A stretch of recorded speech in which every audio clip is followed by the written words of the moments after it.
They solved it! We solved it! Wow! There's a hidden room here! Let's see! Oh, this bookcase is full of Caesar's own notes! He wrote a lot about the principles of magic. Whew. Much too advanced for Paimon. Hey, look! Is that Caesar's diary on the table? It's rude to read someone else's diary, Paimon. I would not do that. Would never. This book's thick as a brick! Let's take a peek inside it, shall we? Well, I guess we are. Oh my god. How much? At one of my shows a few days nice. ago, Thank you. a child asked me how I pulled candy out of my hat.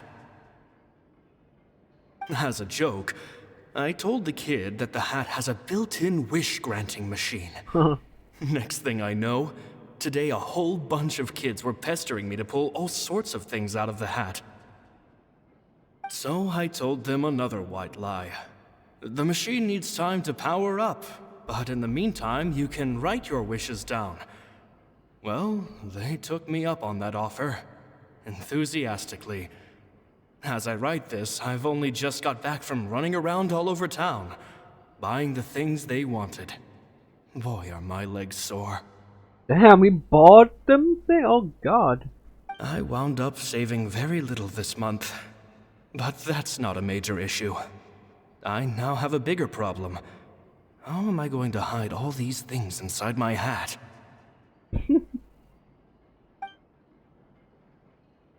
Okay. About the children studying magic. 2 children came to talk to me after today's show. I don't know Is it why Lenny they and were out Lynette? on their own. They looked much too young to be unsupervised. I do hope they got home safely.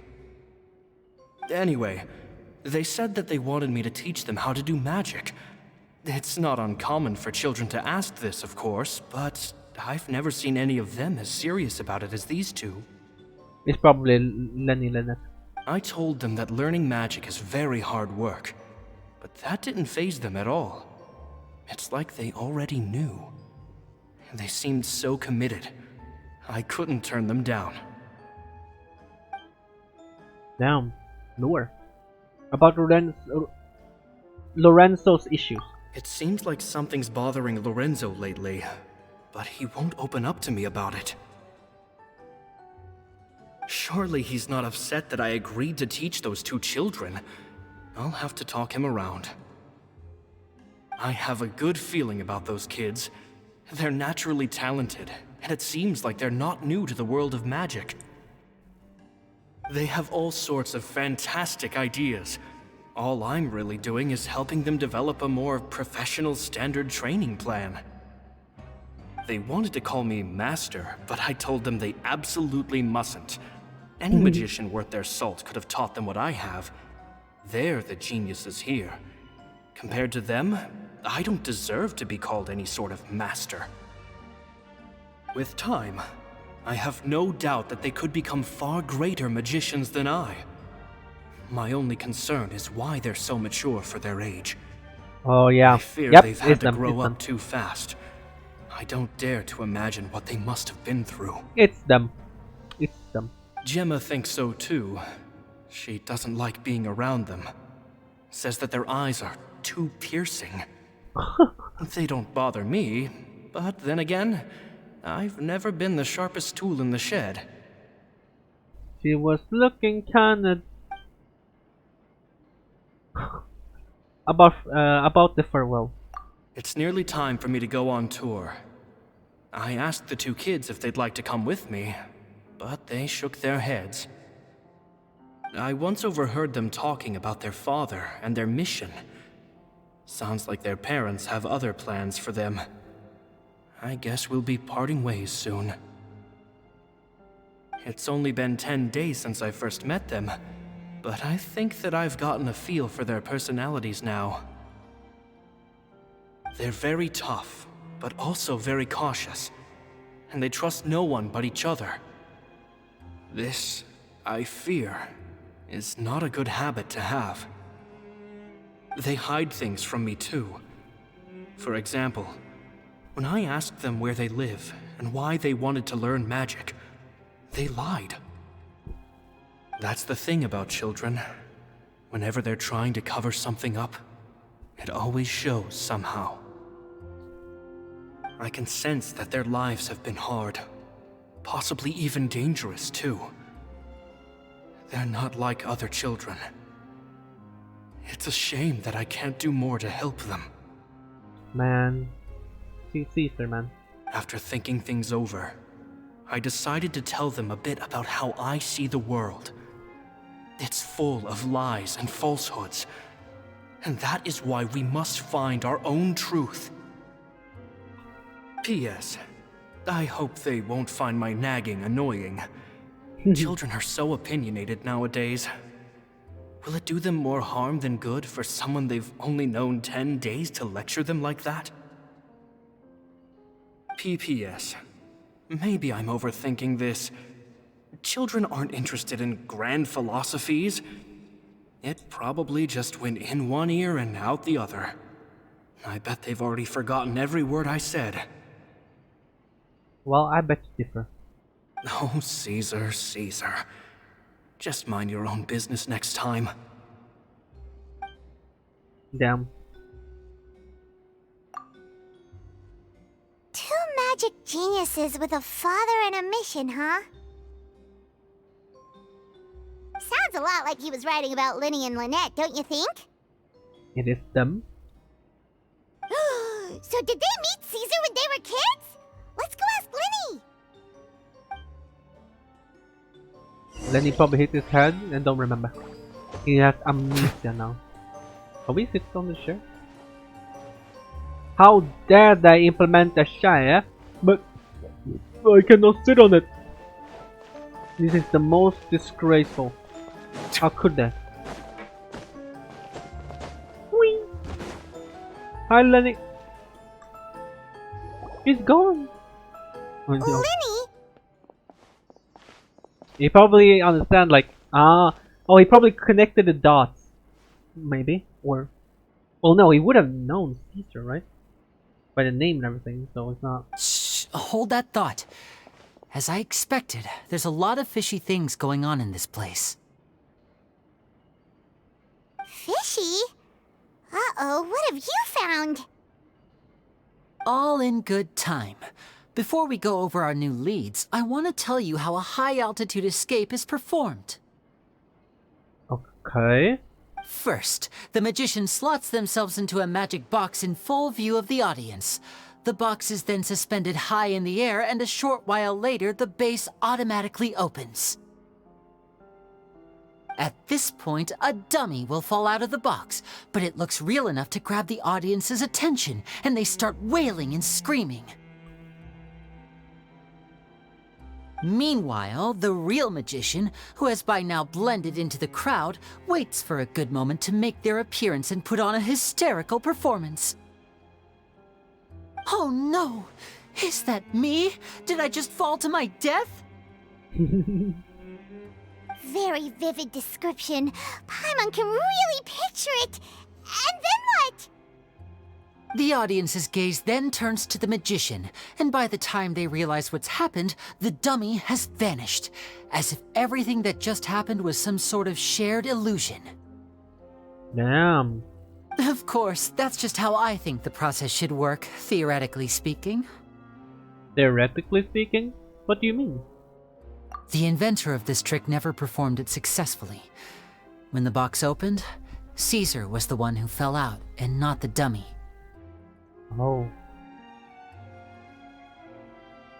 He fell right to the ground from the highest point of the opera house. No one could hope to survive that fall. Not without a vision, at least. Wait, does vision make your body tougher? I don't. Yeah, I guess so. I don't remember how that worked. I didn't know. Yeah, I guess so. And no one else has ever I thought attempted this trick be able to since. wield the elements and stuff. My understanding of how it works is just based on what it could gather from his notes and the relevant it's the power gadgets from here the in his gods, workshop. so yeah, I guess so. It would make sense. So Caesar's famous high-altitude escape has never been done, huh? Let me guess, Lenny's gonna do it. Paimon was about to say how cool it would have been to see it in person, but if it's that dangerous, it's probably for the best that no one else tries to do it. Lenny's gonna want to do it. Wait a second. So if a dummy's supposed to drop out of the box, then where does the real magician go? How does he get out? Glad you asked. That brings us to the secret of said box. This box right here is the one that Caesar constructed himself to use in the performance, and it's not as simple as it looks. Inside, there's a device that only the magician himself would know about. Once the magician's inside and the box is lifted up into the air, the audience's view of the box is fixed at a certain angle. From where they're standing, they have a clear view of the front, sides, and bottom, but the back and the top are now no longer visible. At this point, the magician presses a button inside the box, opening a secret door out of view. He then escapes through this trap door onto the opera house roof, waits for the dummy to fall and distract the audience, and quietly returns to ground level. So I assume someone did something with the box so that he couldn't come out? That's way simpler than Paimon imagined. Even Paimon could probably do it. Sure. Well, there's a little more to it than that, Well, of you can course. fly. The hardest part of this trick is controlling the audience's mood and reactions. That takes an exceptional degree of showmanship. Imagine just Paimon walking. Hurts. That's cursed. There's the falling dummy, the miraculous reappearance, the pompous performing. Maybe the magician would even have themselves tied up before it begins to strengthen the impression that there's no escape.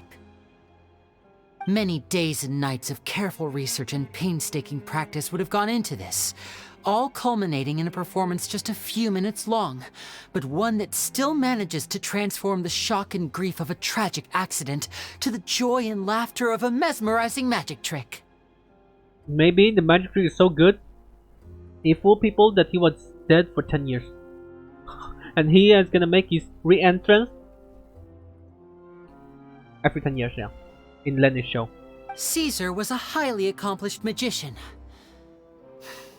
But unfortunately, even he didn't manage to pull it off. Except he did. So, how did it go so wrong? You said you found some fishy stuff here. Have you figured out what really happened? I can make a pretty good guess. I looked into the case files. The magic box Caesar was using at the time of his death had the secret button I mentioned positioned on the right-hand side. And sure enough, he always used his right hand as his dominant hand in public. Oh. Okay. Nothing suspicious there.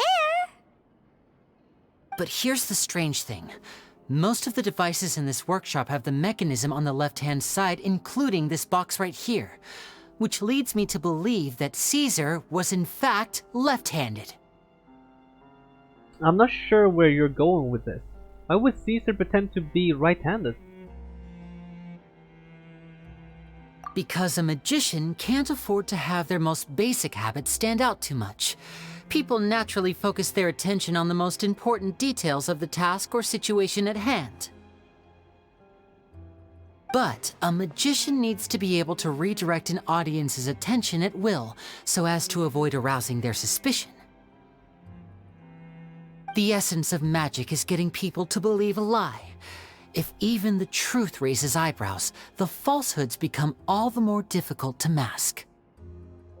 And so, Caesar trained himself to use his right hand to align with his audience's expectations. Great magic always requires sacrifices. But in his most stressful and nerve-wracking moments, and when no one was watching, reflex would kick in and he'd use his left hand. That's why he set his gadgets with the mechanism on his left. Maybe someone exploited the fact against him. Exactly. I think that's likely what happened. Uh-huh. Caesar would have been under a lot of time pressure during the escape. he'd have had mere seconds to open the hidden compartment, retrieve the dummy, then open the secret door and make a swift escape. But I'm sure he was confident. He would have rehearsed countless times to the point where it was second nature. He'd barely need to think about what he was doing because muscle memory would guide him through. So he opened the compartment, took out the dummy, checked everything was in order, and then went to leave. With his left hand, he reached for the button, and suddenly, his heart skipped a beat. It wasn't there. Much like when you reach for your keys but find your pocket empty, his mind needed a moment to process what was going on. Instinctively, his left hand would keep feeling around for the missing button, maybe for another second or two, until the bottom of the box gave way. With the stakes being as high as they were, just a 2-second delay cost him everything. The authorities would find nothing suspicious and conclude that his death was due to his own error. When in reality, someone switched the boxes, and they did it to murder him. Oh, it was Lorenzo! But how would they be able to make the switch without being noticed? That would be difficult to pull off, no? It would have to have been someone who knew that he was left-handed, and who could move his props around without arousing suspicion. Someone who was always by his side. Nah. Wait, you get... No, why would... No, no, that's... Wait, that would make no sense. No, never mind, I thought... Never mind, I'm not saying. Isn't that right, Lorenzo? It was Lorenzo, okay. You just couldn't let sleeping dogs lie, could you? I thought it was maybe too obvious. I don't like the too obvious ones. So I thought, okay, maybe it's probably Lorenzo, right? But then, I thought, maybe it's Jasmine, or her name is Jamin, or I forgot her name. The wife. For some reason, I don't know why, but I was like, wait, that makes actually no sense. There's not a lot of people who'd go to all this trouble for some magician who died 10 years ago. I didn't want to have to do this, you know. Silencing you the hard way just creates more problems for me to deal with. But I gave you your chance. I hoped you'd do what's good for you and back off like the lady, but you disappoint me. Well, we already beat these guys before, so we're just gonna bring them back again to get a second beating. Go ahead, man. You mean I'm Gemma? ready for round 2. So you are the one who's been threatening her! We already knew that they were the ones. What do you mean? Yes, although however stubborn she might be, she was never much of a liability. But you people, you never even knew him, but for some reason you just wouldn't drop it. Well, Lenny knew. Which is why you can't leave this place alive. Take them out and make it quick. He's master, you know. So, I knew him. Do your worst! Alright. They want a second beating? I got you. Solidify! You guys want a second beating? I got you, bro. I see everything! The tides beckon. Bam, bam, bam, bam, bam, bam, bam, bam, bam, bam, bam, bam. Bam. Any more? Huh? Oh, sheesh! Everyone hold There's more! hands right now. Oh my god, they brought the big guy. Gather! And voila! Bow your head. Hiya! Awesome. What if they change so you can have like 5 characters? Oh! Lap. You kids are tougher than you look. Had enough yet, Lorenzo? Your cronies can't help you now. I think it's high time you started talking, and what I'd really like to know is, why did you murder Caesar? If I had a Mora for every time you said that man's name. Of course you idolized Caesar, everyone else did. But I was the real genius magician. Me! He was just an amateur who did cheap tricks for gullible children. I was the one who made magic into the fine art it is today. The aristocrats doffed their hats to me! So it was jealousy. Jealousy. Hatred, more like. I hated Caesar. All he cared about was his magic. He lived and breathed it. He poured everything into his street performances and his stupid tours like it was just a hobby to him, never bothering to think about Mora. What sort of fool devotes their life to the art of deception and never has a Mora to show for it? But the people loved him, didn't they? Oh, how they looked up to him. No one gave me a second look. All I ever heard was, "Oh, your master's amazing, isn't he?" Amazing. Yeah, so amazing that he was completely broke. Every other apprentice was living it up at their master's expense, but no, not me. I put in all the work, mastered all the skills, and it brought me nothing more than the life I already had. So, you killed him. Why didn't you just leave? He forbade me from using magic to trick people out of their Mora. There was nothing he hated more than that. And with his reputation in Fontaine, it was too risky for me to go it alone. As long as he was alive, if I dabbled in my own brand of money-making magic, he would expose me, and it would destroy me. I had to kill him. There was no other way. He had to go.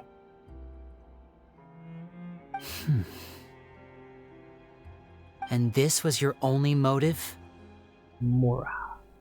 It was reason enough. What other motive would I need? Well, I was under the impression that there might have been other factors at play. Wait, he For loved. instance, maybe you were in love with Gemma, but she was engaged to Caesar.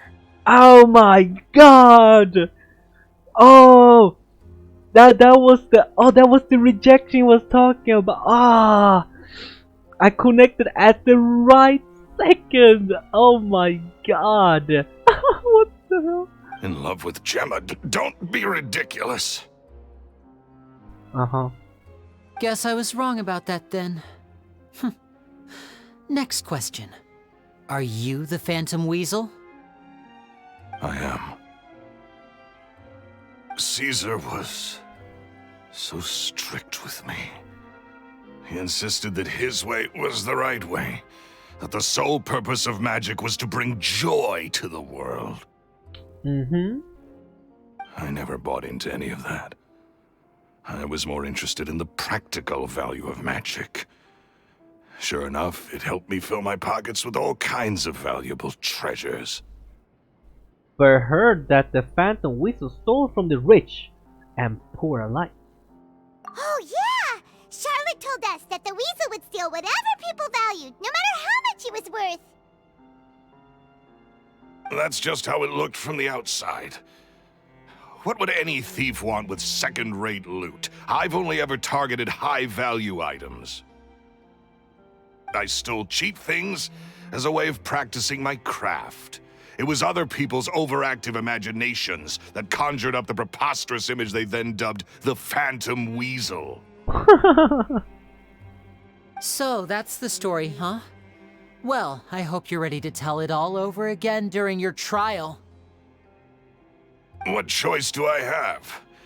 You're a pack of wolves, and you've got me between your jaws. You've seen what's here, and my last-ditch effort to stop it getting out has failed. What else can I do? So be it. I've enjoyed power and wealth for the last 10 years, the likes of which Caesar could never give me. I wouldn't choose for things to end this way, but I regret nothing. Damn.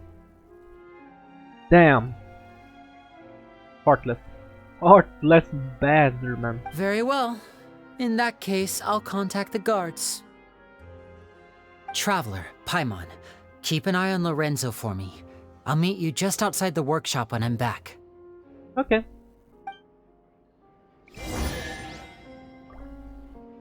Alright, how long are we gonna wait here?